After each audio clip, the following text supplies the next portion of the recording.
Nvidia shatters the x86 processor monopoly by launching a custom ARM superchip designed specifically for local AI agents. Anthropic files confidentially for a historic $900 billion IPO. And Senator Bernie Sanders introduces a bill to tax 50% of tech monopolies to fund an American sovereign wealth fund. Welcome to the Daily Rundown for Monday, June 1st, 2026. I am your host, Anna. This podcast is researched and produced by Etienne Newman, senior software engineer from Université Laval, based in Calgary, Alberta. Today's briefing is exclusively brought to you by ARIA, the premier platform accelerating enterprise operational intelligence. As cloud costs reach a breaking point, ARIA provides organizations with the governance required to scale agentic workflows securely and efficiently. The compute landscape has shifted beneath our feet. Nvidia has used the Computex Expo in Taiwan to declare that it is no longer just a graphics or cloud accelerator business. By introducing the RTX Spark PC superchip and the Vera CPU, Nvidia has built hardware explicitly optimized for autonomous agents, completing tool use and code generation tasks nearly 2 times faster than traditional processors. This hardware architecture underpins Microsoft's newly unveiled Surface Laptop Ultra, engineered to process massive 120 billion parameter models directly on your desk, bypassing cloud deficits entirely. But the real tremors are hitting the public financial boards. Anthropic has confidentially filed for its public debut, commanding an eye-popping $900 billion private market valuation that slips past OpenAI's $730 billion cap. Before we unravel the data, I have a brief strategic request. The algorithms governing the app you are listening on right now dictate what intelligence reaches your network. To ensure you never miss our daily forensic autopsies, please hit follow or subscribe to the DJAMGAMIND channel on Apple Podcasts to always listen completely ads-free. It takes just 1 second, but it is the most effective way to help us scale this independent research. Let's decode the architecture. Before we begin today's briefing, a note for the brands listening. If you want to reach the true architects of the AI revolution, the technical leaders actually building the stack, not just the tourists, DJAMGAMIND offers select premium partnership opportunities. Let us position your product directly in front of the ultimate technical buyer. Visit jamgamind.com/partners. Imagine you have spent, the last 10 years moving your entire life and your entire business completely into the cloud. Right, because that's what we were all told was the future. Exactly. Upload everything, process everything remotely, Yeah. and just blindly trust those invisible server farms humming away in a desert somewhere.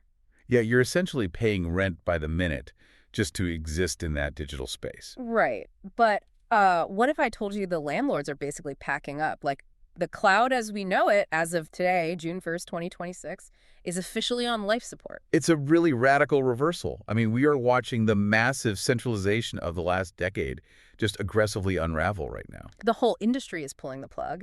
And, well, that is our mission for this deep dive. Yeah. Today, you and I are stepping into the roles of forensic technology analysts and macroeconomic strategists. We are performing a holistic autopsy on today's news. And there's a lot of news today. Oh, there is.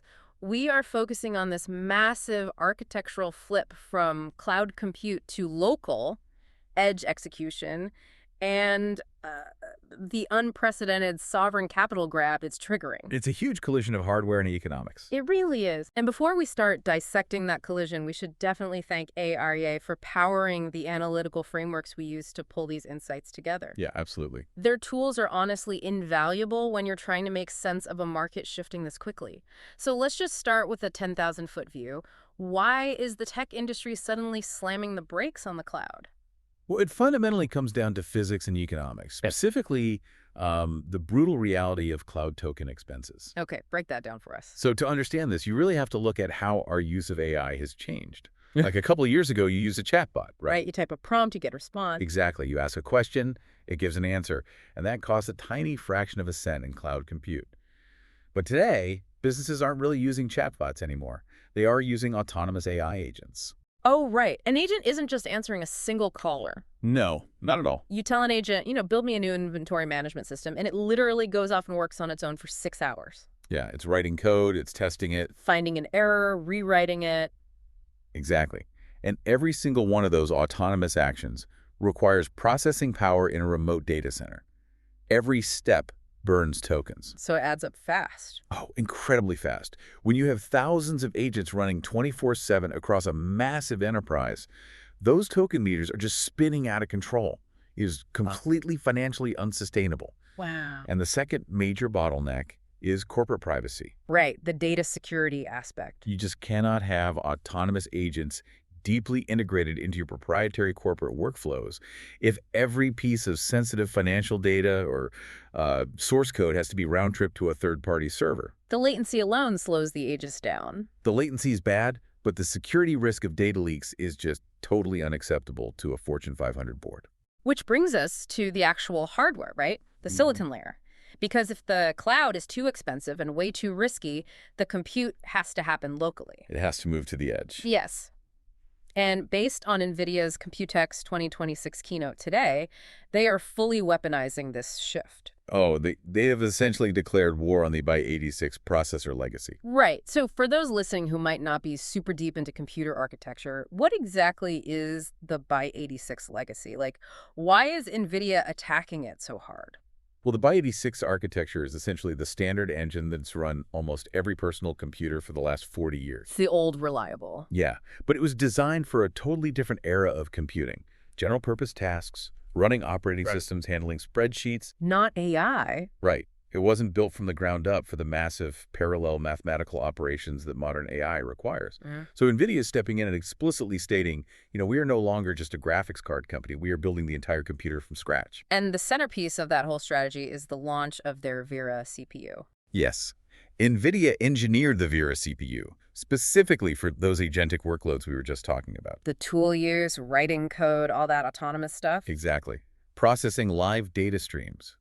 Because it strips away all the baggage of legacy computing, NVIDIA claims the Vera architecture delivers 1.8 times faster throughput for AI agents than traditional x86 CPUs. Wait, 1.8 times? That is a massive generational leap in efficiency. It's huge. Okay, so that's the brain, but where it gets really interesting for you and me, like sitting at our desks, is the RTX Spark superchip. Yeah, that's the consumer play. Because NVIDIA isn't just targeting giant enterprise servers anymore, they are bringing this directly to the consumer.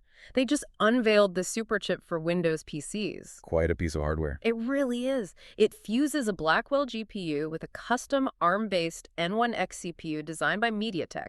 Plus, it's built on TSMC's 3-nanometer technology with 128 gigabytes of unified memory. That is definitely a lot of buzzwords. It is a lot of buzzwords. Unpack that unified memory piece for us, because that seems to be the linchpin of this whole thing. Yeah, unified memory is the absolute secret weapon here. So in a traditional computer, your central processor, the CPU, and your graphics processor, the GPU, they have entirely separate memory pools. Okay. It's basically like having two chefs in a kitchen who have to constantly walk across the room to hand ingredients back and forth to each other. Oh, I see. Moving that data creates lag, which we call latency, and it burns a lot of battery power. Right. Unified memory means both processors share the exact same pool of data. There's no walking across the room. They're working off the same cutting board. Exactly. And when you're processing massive AI models locally, eliminating that data travel time is what makes edge compute actually viable. And they are backing this up with serious manufacturing muscle. I mean, NVIDIA's Vera Rubin infrastructure platform, which powers all these new systems, is hitting full production right now. Yes, across 350 factories. In 30 countries. It is a massive global deployment. They are just flooding the market with this new architecture. And Microsoft is riding this wave perfectly. They coordinated with NVIDIA today to announce what the industry is already calling their Apple Silicon moment. Yeah, the Surface Laptop Ultra. They debuted the Surface Laptop Ultra. It's a beautiful machine. It has this gorgeous 15-inch mini LED screen. But the real story is that it's powered by this RTX Spark chip. Right. And here is the kicker. Microsoft says this laptop can run massive 120 billion parameter models completely locally. Which is just wild to think about. No internet connection required, no cloud token fees, just running on your lap. To really put that in perspective, a 120 billion parameter model is roughly the size of the frontier AI models that, honestly, just a couple of years ago required a $100 million supercomputer facility to run. And now it's in a backpack. Placing that on a user's lap is absolutely staggering. Think about your own laptop right now. If you're a business owner, for the last few years, you've essentially been forced to rent luxury penthouses, the cloud by the minute, just to house your AI. And the rent was bankrupting you. Yeah. Exactly. Now, Microsoft and Nvidia are offering you the chance to just buy a high-tech fortress outright. You pay once for the Surface Ultra, and you escape the rent entirely. That is the core economic incentive right there. You cap your operational expenditure by shifting it to a one-time capital expenditure. Right. But there is a major caveat to buying the fortress. You are now responsible for the upkeep. If that local edge hardware becomes obsolete in 2 years because the models get even bigger, your capital expenditure suddenly turns into a very expensive paperweight. That's a really fair point. But honestly, I have a bigger, more immediate question about the actual physics of this. Okay, let's hear it. We are talking about laptops that are incredibly thin. Nvidia said the first batch from their partners will be as thin as 14 millimeter. Yes, very slim profile. I was half expecting Nvidia to announce that the new laptop doubles as a panini press with that much compute. Right, the sheet issue. Yeah. Can a standard 14 millimeter thick laptop really dissipate the heat and handle the power demands of a 120 billion parameter model? I mean, are these things going to literally melt our desks? It is a totally valid concern, and it really comes back to the manufacturing process we mentioned earlier, TSMC's 3-nanometer technology. Okay, how does that solve the heat? Well, to give you an idea of scale, a single strand of human hair is about 80,000 nanometers thick. Wow. Okay. We are talking about shrinking the transistors down to 3 nanometers. When the components are that microscopic, the physical distance the electrons have to travel is incredibly short. And shorter distance means less resistance. Exactly. And less resistance means significantly less heat generated per calculation. That makes sense. On top of that, because it uses an ARM-based architecture, which was originally designed for mobile phones, it is inherently vastly more power efficient than the legacy x86 instruction set. So it runs cooler by design. Right. So, while running a massive model will certainly spin up the laptop fans, the unified architecture and the 3-nanometer efficiency ensure it won't trigger a thermal shutdown or melt your desk. All right, so that explains the digital edge. We've essentially put a supercomputer on your desk to avoid cloud fees. Yes. But if you're a manufacturer or an industrial engineer, your biggest problem isn't on a desk, it's out in the physical world. It's on the factory floor. Absolutely. How do you give a robot that same local intelligence without it constantly waiting for a server to tell it how to move its arm? You build an entirely different kind of AI. And Nvidia is laying the architectural groundwork for that with the announcement of Cosmos 3. Cosmos 3. Yes, this is what's called an open-weight world model. Let's define that for the listeners. Open weight basically means the actual brain of the AI, like the underlying math and architecture, is available for developers to download, inspect, and tweak locally. Right. Rather than being locked behind a corporate API where you just blindly send prompts and hope for the best. Correct. But what really makes Cosmos 3 a world model is how it was trained. It ingested 20 trillion multimodal tokens. 20 trillion, that's absurd. It is. And multimodal means it wasn't just fed text documents. It was fed video, audio, and crucially, physical action data. Action data, what does that actually look like in practice? So most video generators we see today just predict what the next pixel in a two-dimensional frame should look like. Right, they just make a pretty moving picture. Exactly. They don't understand gravity or momentum. Cosmos 3 is predicting actual physics. It generates specific physical telemetry. Like what? Like robot joint angles, gripper trajectories, and exactly how much torque needs to be applied to a servo motor to lift a 10-pound object versus a 1-pound object. Oh, wow. So if a robot drops a glass, traditional AI might just know what broken glass looks like visually. Yeah. But Cosmos 3 actually calculates the trajectory of the fall and the force of the impact. Precisely. And that allows developers to simulate rare or incredibly dangerous collision scenarios safely in a digital environment. The robot basically learns how to react to a factory floor accident before it is ever physically built. That is unbelievable. And the big news today is that Nvidia noted an edge version of Cosmos 3 is coming soon. Yes, the local physical edge. Meaning a physical robot out in the world won't have to ask a remote cloud server how to balance or catch a falling object. It will compute the physics locally on board in real time. Zero latency. Which transitions perfectly into the biological edge, because we saw a massive regulatory breakthrough in China today that actually mirrors this exact same chip. Yeah, the NEO chip. Right. They approved the NEO chip, developed by Nurcle Technology and Tsinghua University. This is a landmark moment in neurotechnology.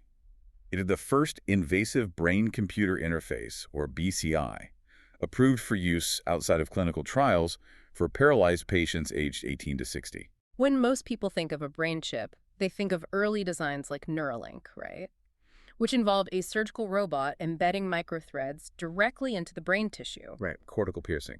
But the clinical specs on the NEO chip are totally different. It uses a non-cortical piercing design. It sits right on the duramater. Which is key. Yeah, for those who aren't neurosurgeons, the duramater is essentially the tough, outermost protective membrane that surrounds your brain and spinal cord.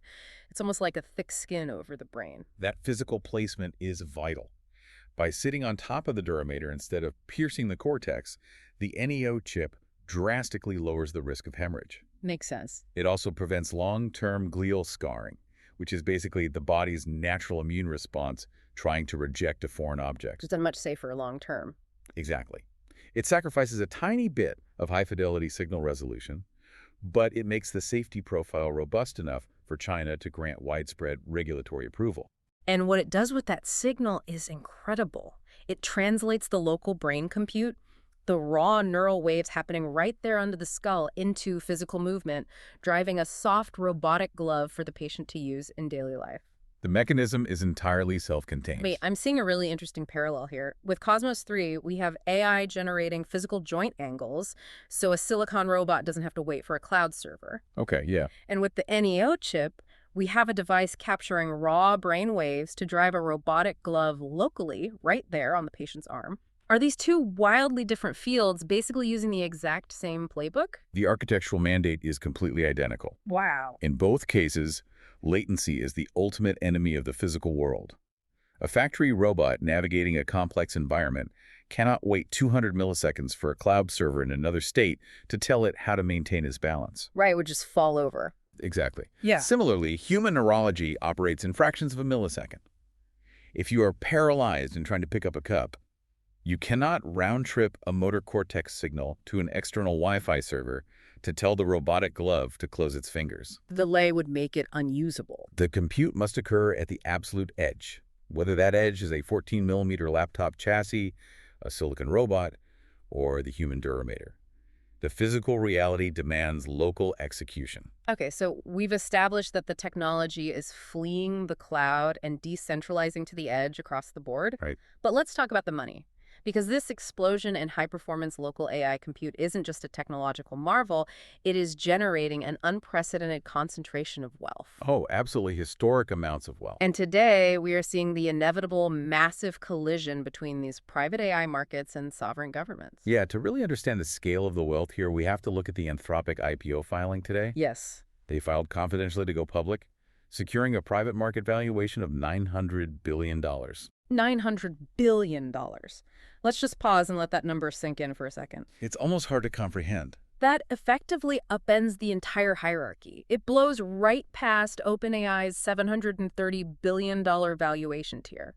We are talking about a single private entity nearing $1 trillion valuation based largely on foundational AI models. And when you have wealth accumulating at that scale and at that speed, sovereign entities, governments, inevitably react. Right. They look at a private company wielding more economic power than many nation-states, and they step in. Which leads us to the explosive proposed legislation from Senator Bernie Sanders. Yes, the American AI Sovereign Wealth Fund bill. In a New York Times op-ed today, Senator Sanders proposed a mandate to institute a 50% stock tax on major frontier AI entities. Explicitly naming OpenAI, Anthropic, and xAI. Right. The stated goal is to seize half of their corporate equity and distribute those shares directly to the public through a national sovereign wealth fund.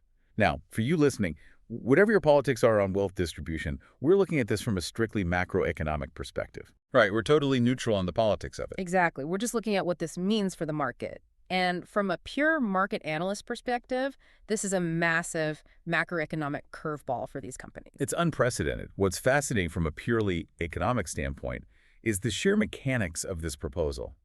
This isn't a traditional corporate income tax on a company's profits. Right. It's not a tax on revenue. No, this is an equity tax. It is the literal state-sponsored nationalization of 50% of the underlying intellectual property and corporate ownership of these frontier labs. And the irony noted in the bill itself is just staggering. Senator Sanders didn't just pull this idea out of thin air. He explicitly quoted past statements from the AI executives themselves to justify seizing their companies. That is the real twist here. Yeah. He cited abstract musings from Elon Musk and Anthropic's own corporate blog. Yep. Over the past few years, these executives have frequently discussed the concepts of universal high income and the potential need for sovereign wealth funds to offset the societal disruption caused by their AI. They were just musing philosophically on a blog, and a U.S. senator basically read it and said, great idea, hand over 50% of your shares. Yeah, they accidentally gave the government the exact blueprint to nationalize them. They really did. So purely clinically, as someone who watches market dynamics, let me push you on this. Okay. If Anthropic files for a $900 billion IPO, and simultaneously there is a highly credible bill proposing to seize half of that company, how does the global market even price in that level of risk? It's incredibly difficult. Like, does the threat of a 50% equity tax actually accelerate these companies' push toward the independent, edge-based hardware ecosystems we were just talking about with Nvidia and Microsoft? Oh, it accelerates it exponentially. Okay. I mean, how do you price in the risk of nationalization? The market prices it in by looking at physical vulnerabilities. What do you mean by physical vulnerabilities? Well, if your entire $900 billion valuation is predicated on massive centralized cloud data centers, giant physical buildings drawing gigawatts of power from the national grid, you are highly vulnerable to sovereign regulation. Because the government knows exactly where you live. You can literally put a padlock on a data center. You can just cut off the power. Exactly. A centralized asset is incredibly easy to seize or tax. But consider what happens if you transition your architecture entirely to the edge. Okay. If the actual intelligence, the processing power, and the models are distributed across 1 billion Surface Ultra laptops sitting in people's living rooms, millions of local robotic platforms on private factory floors, and locally integrated NEO chips in human patients. You completely decentralize the asset. You make the intelligence ambient. Ambient infrastructure. I love that phrasing. Yes, it becomes ambient infrastructure. It becomes significantly harder, legally and logistically, for any sovereign state to tax, regulate, or nationalize an asset that is physically distributed across the personal property of the global population. So this architectural flip to local compute, this whole movement with the RTX Spark and Cosmos 3, it isn't just about saving money on cloud tokens or lowering latency for robots. No, not at all. It is a fundamental defensive strategy against state capture. It is the ultimate decentralization of capital and compute.